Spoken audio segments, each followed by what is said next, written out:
सारे भैन भरावां नूं प्रभु यीशु मसीह के मिठे ते जलाले नाम दे विच जय मसीह जी। सो धन्नवाद करते हैं प्रभु यीशु मसीह का जो एक बार फिर वचन बोलने का मौका दिता गया। अज असीं देखते हैं परमेश्वर के उस पवित्र वचन के विचों बरकत किस तरह प्राप्त करनी है। सो बहुत सारे भैन भाई प्रार्थना बहुत करते हैं, पर लेकिन बरकत तो बहुत पीछे है। बरकत तो बहुत पीछे है। उसका कारण की है? क्यों अज असी उस प्रभु यीशु मसीह दियां बरकतां तो असीं पीछे हैं। सो असीं इसनूं देखते हैं किवें असीं बरकत नूं प्राप्त कर सकते हैं। किस तरह वो बड़े बड़े पहाड़ जिहड़े साडे जीवन दे विच एक दुख लेके खड़े आ, किवें असीं उन्हां पहाड़ां नूं अपने तो हटा सकते हैं। बहुत सारिया बीमारियां घेर लैंदियां, पर लेकिन किस तरह असीं उन्हां बीमारियों तो छुटकारा पा सकते हैं। किस तरह असीं कर्जे तो छुटकारा पा सकते हैं। अज जे असीं देखिए तो बहुत सारे भैन भाई प्रार्थना कराते हैं साडा कर्जा उतर जाए।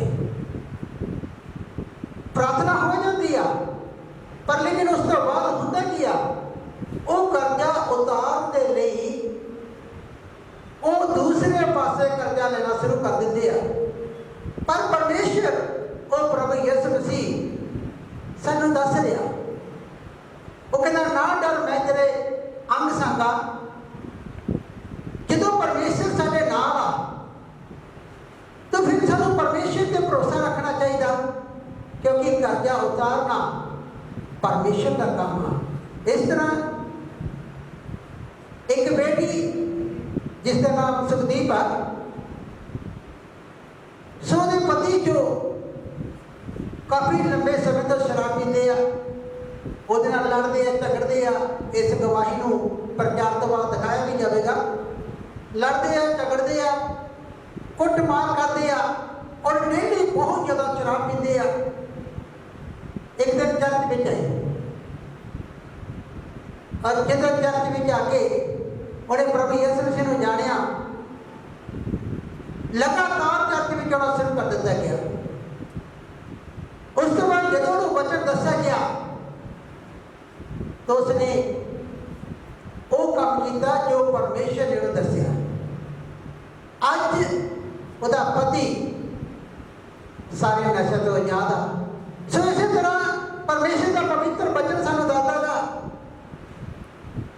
वो कहता कि मैं तेन बरकत देवांगा, पर बरकत नूं लेना किस तरह से। बहुत बार होंदा कि असीं किसी चीज़ की उड़ीक नहीं करते। बहुत बार होंदा कि असीं जो परमेश्वर ने करना उस चीज़ की उड़ीक नहीं करते। जिहड़ा काम परमेश्वर ने करना असीं खुद करना शुरू कर दिंदे हैं। पर जो सानू वो परमेश्वर अपनी पवित्र आत्मा द्वारा दसदा, जे असीं वो करिए तो सचमुच परमेश्वर की आशीषां साडे पीछे आ। क्योंकि उसका पवित्र वचन विश्वास की पोथी 28 अध्याय जो दूसरी अध्याय पढ़ते हैं तो परमेश्वर का वचन सानू दसदा किस तरह ये बरकतां अज साडे पीछे पीछे आउंदियां और किस तरह असीं प्राप्त करना है जी। तां इउं होवेगा, पवित्र वचन दे विच लिखिया गया तां इउं होवेगा कि जे तुसीं अपने यहोवा परमेश्वर दी जेकर तुसीं अपने यहोवा परमेश्वर दी आवाज़ मन ला के सुनो, आवाज़ नूं तुसीं मन ला के दिल तो सुनो अते उसदे सारे हुक्मां दी ते फिर ਉਹਦੇ ਸਾਰੇ ਹੁਕਮਾਂ ਦੀ पालना करके पूरा करो, ਪਾਲਣਾ ਕਰਕੇ ਪੂਰਾ ਕਰੋ, जिन्हां दा मैं अज तुहानूं हुक्म दित्ता ਜਿਨ੍ਹਾਂ ਦਾ ਮੈਂ ਤੁਹਾਨੂੰ ਅੱਜ ਹੁਕਮ ਦਿੰਦਾ। परमेश्वर का पवित्र वचन दसदा तां इउं होवेगा। परमेश्वर का वचन की दसदा तां इउं होवेगा। तां जे ਉਹਦੀ आवाज़ ਨੂੰ ਸੁਣਾਂਗੇ फिर होवेगा। ते जे ਅਸੀਂ ਉਹਦੀ आवाज़ ਨੂੰ सुन तां लैंदे आ पर करदे ਅਸੀਂ अपनी मर्जी आ, ਜੀਵਨ 'ਚ ਪਰਮੇਸ਼ਰ ਦਾ ਜਿਹੜਾ ਕੰਮ ਹੋਣਾ ਉਹ ਰੁਕ ਜਾਂਦਾ, ਸਾਡੀਆਂ ਬਰਕਤਾਂ ਜਿਹੜੀਆਂ ਰੁਕ ਜਾਂਦੀਆਂ, ਕਿਉਂਕਿ ਪਰਮੇਸ਼ਰ ਸਾਨੂੰ ਹਮੇਸ਼ਾ ਬਰਕਤਾਂ ਆਸ਼ੀਸ਼ਾਂ ਦੇ ਵਿੱਚ ਰੱਖਦਾ ਔਰ ਵਧਾਉਣਾ ਚਾਹੁੰਦਾ ਗਾ। ਤੇ ਜਦੋਂ ਮੇਰੇ ਭੈਣ ਭਰਾਵੋ ਅਸੀਂ ਪਵਿੱਤਰ ਵਚਨ ਦੇ ਵੱਲ ਦੇਖਿਆ ਗਿਆ ਔਰ ਇਹਦੇ ਵੱਲ ਦੇਖਦੇ ਹਾਂ, ਪੜ੍ਹਦੇ ਹਾਂ, ਤਾਂ ਸਾਨੂੰ ਬਹੁਤ ਸਾਰਾ ਗਿਆਨ ਦੇ ਵਿੱਚ ਮਿਲਦਾ। ਕਿਸ ਤਰ੍ਹਾਂ ਇੱਕ ਬੇਟੀ ਨੇ ਆਪਣੇ ਪਤੀ ਦੇ ਜੀਵਨ ਨੂੰ ਪਰਮੇਸ਼ਰ ਦੇ ਦੁਆਰਾ ਜਿੱਤ ਲਿਆ। ਜੇ ਬਾਈਬਲ ਵਿੱਚ ਦੇਖੀਏ ਔਰ ਬਾਈਬਲ ਦੇ ਵਿੱਚ ਇੱਕ ਯਹੋਸ਼ੁਆ ਨਾਮ ਇੱਕ ਜੋ ਪਰਮੇਸ਼ਰ ਦਾ ਦਾਸ ਆ, ਉਹਦੇ ਬਾਰੇ ਜਦ ਦੇਖਦੇ ਆ ਤਾਂ ਕਿਸ ਤਰ੍ਹਾਂ ਉਹ ਵੱਡੀਆਂ ਵੱਡੀਆਂ ਬਰਕਤਾਂ ਹਾਸਲ ਕਰਦਾ ਔਰ ਕਿਸ ਤਰ੍ਹਾਂ ਉਹਨਾਂ ਪਹਾੜਾਂ ਨੂੰ ਆਪਣੇ ਸਾਹਮਣੇ ਤੋਂ ਹਟਾ ਦਿੰਦਾ, ਕਿਉਂਕਿ ਉਹ ਜੋ ਪਰਮੇਸ਼ਰ ਉਹਨੂੰ ਕਹਿੰਦਾ ਸੋ ਕਰਦਾ ਗਾ। ਜਿਹੜਾ ਕੰਮ ਪਰਮੇਸ਼ਰ ਦਾ ਸੋ ਪਰਮੇਸ਼ਰ ਨੂੰ ਕਰ ਦੋ, ਔਰ ਜੋ ਪਰਮੇਸ਼ਰ ਤੁਹਾਨੂੰ ਕਹਿੰਦਾ ਸੋ ਉਹ ਕਰੋ, ਤਾਂ ਕਿ ਪਰਮੇਸ਼ਰ ਦੀ ਬਰਕਤ ਤੁਹਾਡੇ ਉੱਤੇ ਆਵੇ। ਬਹੁਤ ਵਾਰ ਹੁੰਦਾ ਗਾ ਛੋਟੀ ਜਿਹੀ ਕੋਈ ਬਿਮਾਰੀ ਸਰੀਰ ਵਿੱਚ ਆ ਗਈ ਤਾਂ ਅਸੀਂ ਕੀ ਕਰਦੇ ਹਾਂ, ਫਟਾਫਟ ਪ੍ਰਾਰਥਨਾ ਕਰਾਉਣੇ ਆ, ਪ੍ਰਾਰਥਨਾ ਸ਼ੁਰੂ ਹੋ ਜਾਂਦੀ ਆ, ਪਰ ਲੇਕਿਨ 10-15 ਮਿੰਟਾਂ ਬਾਅਦ ਉਸ ਬਿਮਾਰੀ ਨੂੰ ਕੱਢਣ ਦੇ ਲਈ ਅਸੀਂ ਗੋਲੀਆਂ ਦਾ ਇਸਤੇਮਾਲ ਕਰਨਾ ਸ਼ੁਰੂ ਕਰ ਦਿੰਦੇ ਹਾਂ, ਦਵਾਈ ਦਾ ਇਸਤੇਮਾਲ ਸ਼ੁਰੂ ਕਰ ਦਿੰਦੇ ਹਾਂ, ਵੱਡੇ ਵੱਡੇ ਡਾਕਟਰਾਂ ਦੀ ਖੋਜ ਕਰਨੀ ਸ਼ੁਰੂ ਕਰ ਦਿੰਦੇ ਹਾਂ। ਪਰਮੇਸ਼ਰ ਦਾ ਆਪਣਾ ਕੰਮ ਕਰਨ ਹੀ ਨਹੀਂ ਦਿੰਦੇ। ਪਰ ਜਦੋਂ ਤੁਸੀਂ ਪਰਮੇਸ਼ਰ ਦੀ ਆਵਾਜ਼ ਨੂੰ ਸੁਣੋ, ਜੋ ਪਰਮੇਸ਼ਰ ਤੁਹਾਨੂੰ ਕਹਿੰਦਾ ਸੋ ਕਰੋ, ਤਾਂ ਪਰਮੇਸ਼ਰ ਦੀ ਆਸ਼ੀਸ਼ ਤੁਹਾਡੇ ਉੱਤੇ ਆਵੇਗੀ। ਕਿਉਂਕਿ ਅੱਜ ਅਸੀਂ ਪਵਿੱਤਰ ਵਚਨ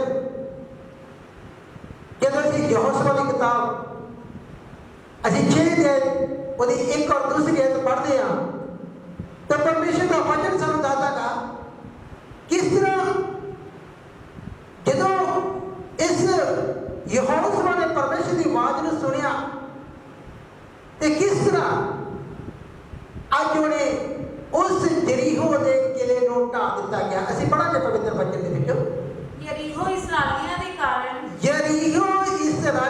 ਕਾਰਨ ਵੱਡੀ ਪਕਿਆਈ ਨਾਲ ਬੰਦ ਕੀਤਾ ਹੋਇਆ ਸੀ। ਵੱਡੀ ਪਕਾਈ ਦੇ ਨਾਲ ਬੰਦ ਕੀਤਾ ਹੋਇਆ ਸੀ। ਬਹੁਤ ਸਾਰੀਆਂ ਮੋਟੀਆਂ ਚੌੜੀਆਂ ਕੰਧਾਂ ਕੱਢ ਕੇ ਔਰ ਪੱਕੀ ਤਰ੍ਹਾਂ ਉਸ ਜਰੀਹੋ ਦੇ ਰਾਹ ਜਿਹੜੇ ਸੀ ਉਸ ਨੂੰ ਬੰਦ ਕੀਤਾ ਹੋਇਆ ਸੀ। ਨਾ ਤਾਂ ਕੋਈ ਅੰਦਰ ਆ ਸਕਦਾ ਸੀ, ਨਾ ਤਾਂ ਕੋਈ ਜਰੀਹੋ ਦੇ ਅੰਦਰ ਜਾ ਸਕਦਾ ਸੀ, ਨਾ ਕੋਈ ਬਾਹਰ ਜਾ ਤੇ ਸਕਦਾ, ਨਾ ਹੀ ਜਰੀਹੋ ਤੋਂ ਕੋਈ ਬਾਹਰ ਜਾ ਸਕਦਾ ਸੀ। ਪਰ ਲੇਕਿਨ ਮਸਲਾ ਕੀ ਸੀ, ਯਹੋਸ਼ੁਆ ਉਸ ਜਗ੍ਹਾ ਤੇ ਨਹੀਂ ਜਾਣਾ ਚਾਹੁੰਦਾ ਸੀ। ਨਾ ਰਾਹ ਮਿਲਣ ਦੇ ਕਾਰਨ ਉਸ ਜਗ੍ਹਾ ਵਿੱਚ ਬੈਠਿਆ, ਪਰਮੇਸ਼ਰ ਦੇ ਕੇ ਗਿਆ, ਪ੍ਰਾਰਥਨਾ ਕੀਤੀ ਔਰ ਪਰਮੇਸ਼ਰ ਯਹੋਸ਼ੁਆ ਨੂੰ ਕੀ ਆਖਿਆ, ਅਗਲੇ ਪੜਾਂਗੇ ਜੀ। ਤਾਂ ਯਹੋਵਾ ਨੇ ਯਹੋਸ਼ੁਆ ਨੂੰ ਆਖਿਆ, ਫਿਰ ਯਹੋਵਾ ਨੇ ਯਹੋਸ਼ੁਆ ਨੂੰ ਆਖਿਆ ਕਿ ਵੇਖ ਲੈ ਯਰੀਹੋ। ਇਹ ਕੌਣ ਕਹਿ ਰਿਹਾ?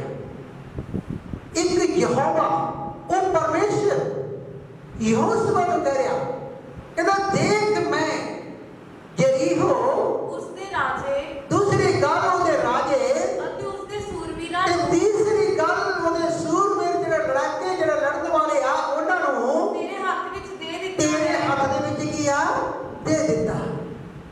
ਮੇਰੇ ਭੈਣ ਭਰਾਵੋ, ਬਹੁਤ ਅੱਛੀ ਗੱਲ ਆ।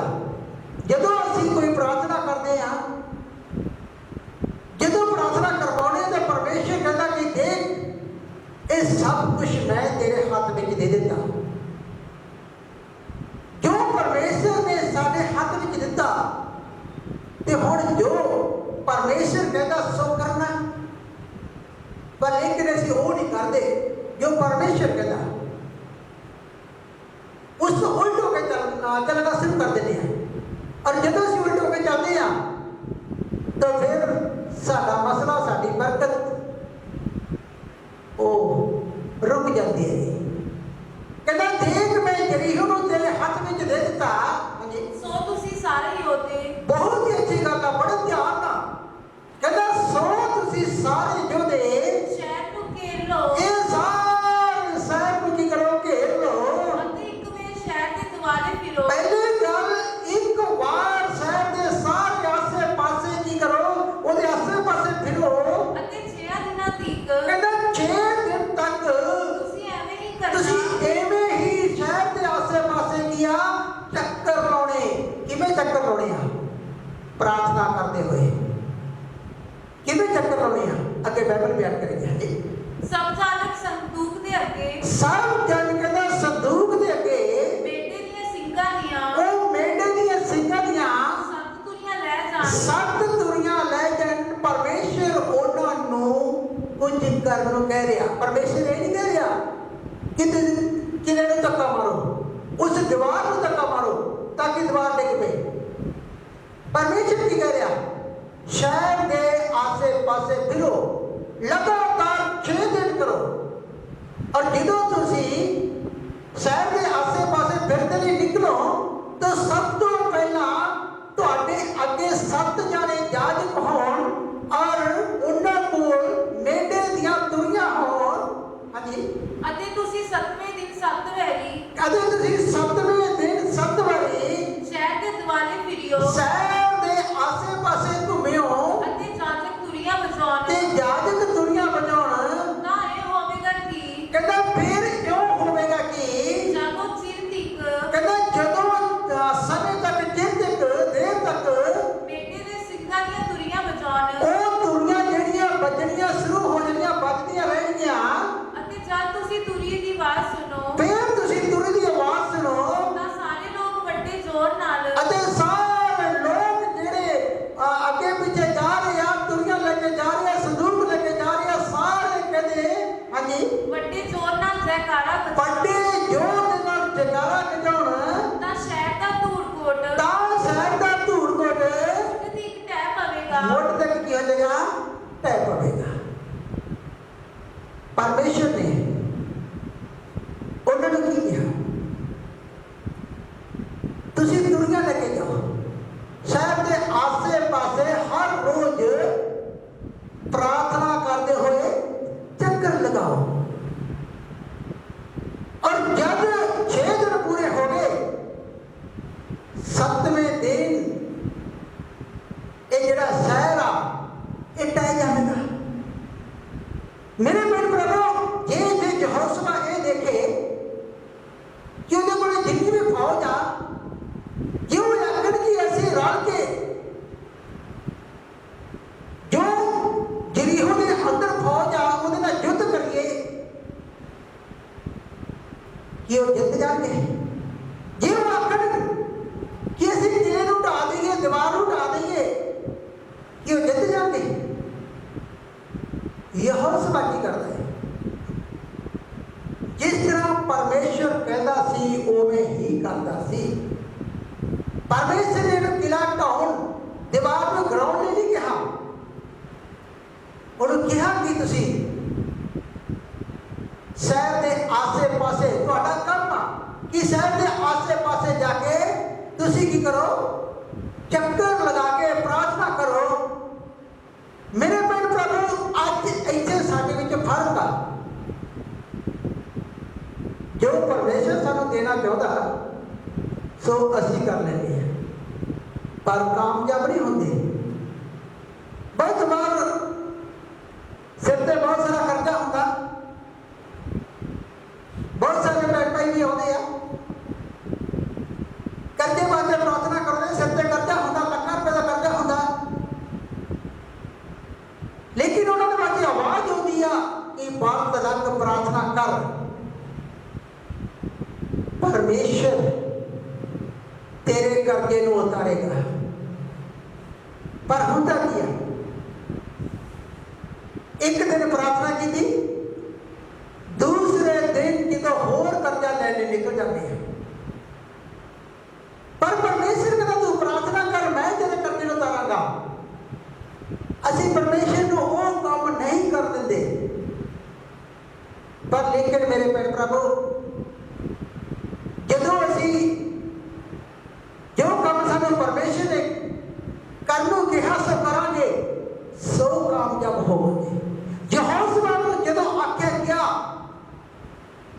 यहोशुआ ने उस दीवार को ढाउण बारे नहीं आख्या, अपने सारे लोगों को नाल लेके जिवें जिवें आख्या सी 6 दिन लगातार उसे चक्कर लगाता रहा। जो 7वां दिन आया, 7वें दिन उसने चक्कर लाया और सब लोग इकट्ठे हुए, परमेश्वर की महिमा हुई। तो हो सकता यरीहो के लोग उन्होंने देख के कहते हम ये कौन लोग आ, ये हर रोज की कर रहे हैं। बहुत सारे लोग कहते होंगे ये दीवार को ढाउण आया, तो बहुत सारे यरीहो के लोग कहते हैं दीवार को ढाउण आया, ये दीवार ढा देंगे। जो काम परमेश्वर करेगा सो कोई नहीं कर सकता। और जिन्हें यहोशुआ वाक्य ने उसी तरह किया तो इसी 20 में देखा गया कि नहीं क्या, लोगों ने जयकारा बजाया। 7वां दिन जो चक्कर पूरा होया, सारे लोग इकट्ठे हो गए और लोगों ने जोर दी जयकारा बजाया। जाजका ने तुरियां बजाइयां। फिर जाजका ने तुरियां बजाइयां। ना है होया कि फिर क्यों होया कि जब लोगों ने तुरियां दी आवाज सुनी, जदों लोगों ने तुरियां दी आवाज ਨੂੰ सुनिया ਅਤੇ लोग गज के जयकारा अरे बोले। लोग बड़े जोर दे नाल जयकारा बोले। ना धूड़कोट फुटदी ढह सो धूड़कोट वो दीवार ਜਿਹੜੀ ਸੀ ਉੱਪਰੋਂ ਲੈ ਕੇ नीचे तक सारी दी सारी डिग पई। बोलो हालेलुया। सो धन्यवाद करते हैं प्रभु यीशु मसीह का, क्योंकि परमेश्वर ने अपने दूतों को भेजा।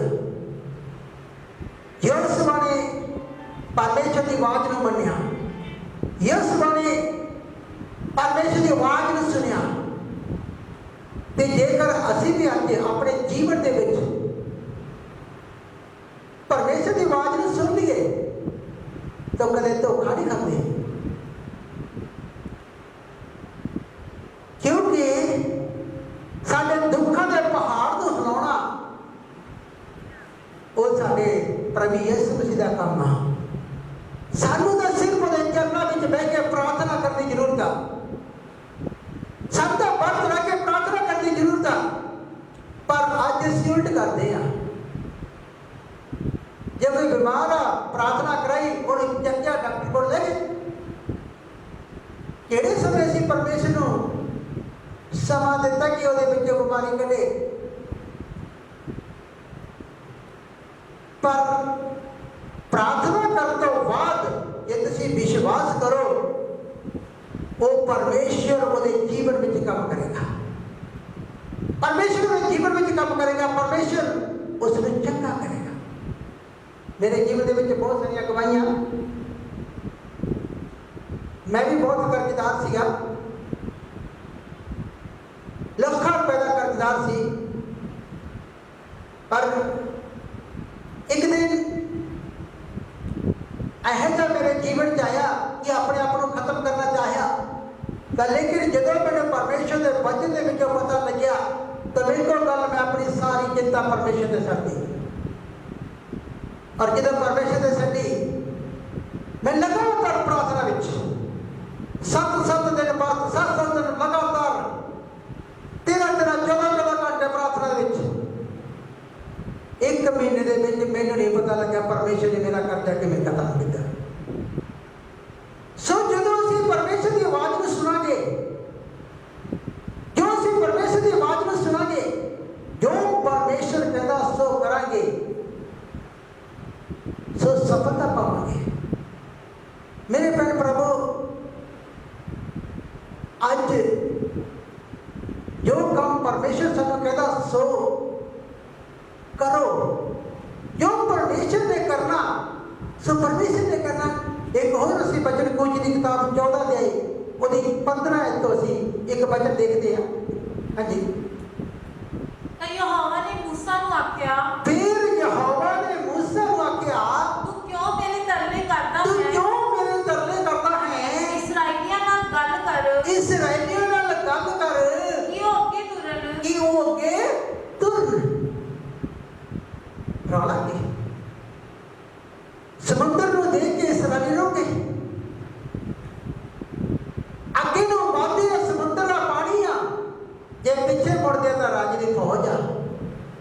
वाले इसराइली आ, पर लेकिन जो परमेश्वर उन्होंने करन नूं कहता जे वो करन, सो परमेश्वर अपना काम करेगा, समुद्र जो भी राह देगा। और जो उन्हें आख्या कि इसराइली ना गल कर, हाँ जी, तू अपना टांगा चुक, तू अपना टांगा चुक और अपना हाथ समुद्र उत्ते लंबा कर, अपना हाथ समुद्र उत्ते लंबा कर दे, उस टांगे ने समुद्र ते रख दे। मूसा उठा, इसराइली ने गल की और उसने क्या, परमेश्वर साडे लिए रास्ता देगा।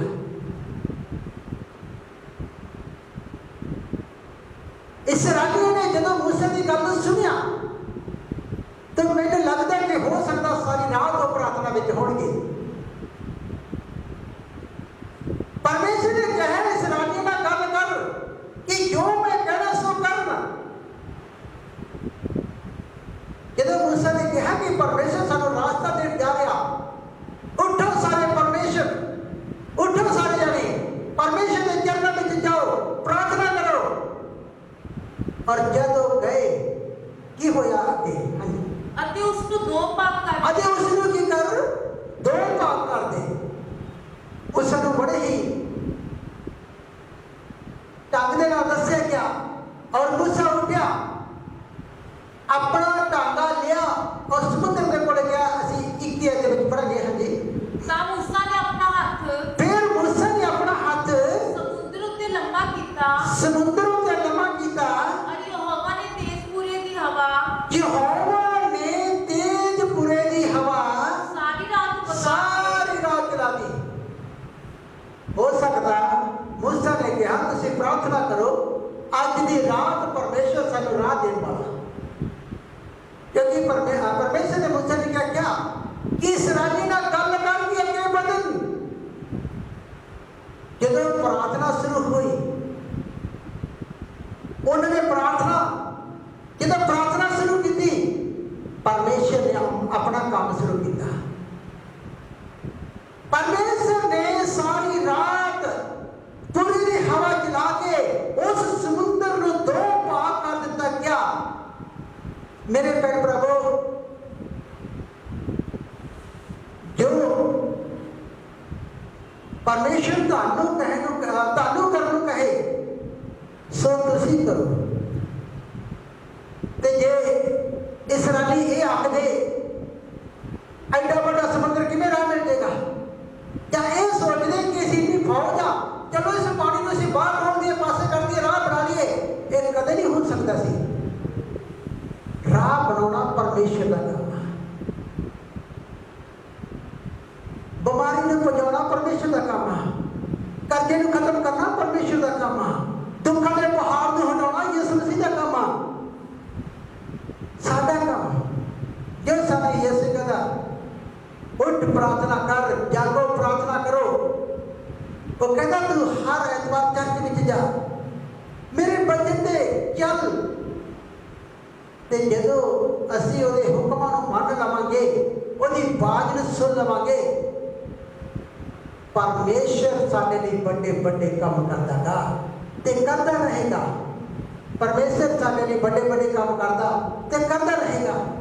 ते इस करके मेरे प्यारे प्रभु,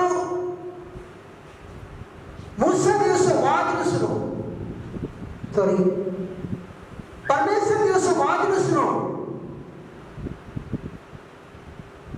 जो परमेश्वर कहता सो करो। असी कदे मार नहीं खावांगे, बरकत तुहाडे पीछे आउंदी है, बरकत तुहाडे उपर आ। जो भी दुखों के पहाड़ वो प्रभु यीशु मसीह पासे हटा देगा।